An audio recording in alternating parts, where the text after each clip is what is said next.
Welcome to Fox 31 Sports. I'm Pat Maroney. Last year, the boys at Tift County had a chance to move on to the Final Four of the state tournament with a win on their home floor, but they lost a close one to North Cobb. 1 year later, and the Blue Devils find themselves in the same scenario. This year, it was Hillgrove who stood in their way, but a good crowd showed up in Tifton to support Eric Holland's team.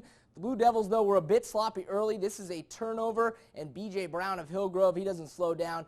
There it pulls up with the lefty mid-range J, and then it was Tift County's turn. Ladarius Stewart doing what he does, gets into the lane and creates, gets to his buddy DJ Bryant for a tray.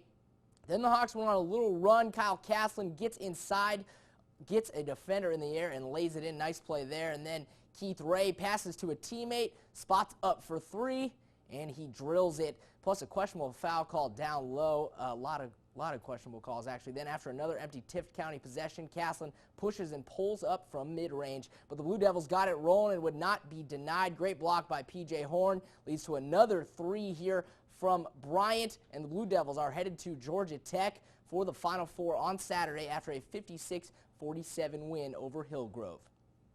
Now on to some other scores. Both Turner County teams were in action tonight, but the girls of Mitchell County played spoiler with a 9-point win over the Lady Rebels.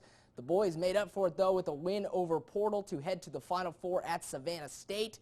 Then in 2A, it was a magical season, but a rough night for the Pelham Hornets. The Laney teams came down and ended both teams' seasons. The Lady Hornets lost 57-51, while the Hornets fell in overtime 74-72.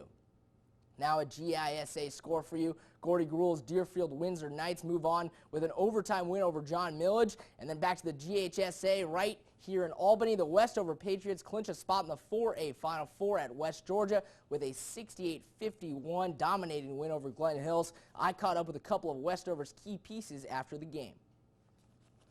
It was big. This is my last game ever at Westover. So me and the other seniors. So I mean, this is a great feeling. We can go out with a win and go to the Final Four. This is not the final stop. Yeah, we made it to the Final Four. We all happy, but we still have 2 more games to go. So we're just taking it one game at a time.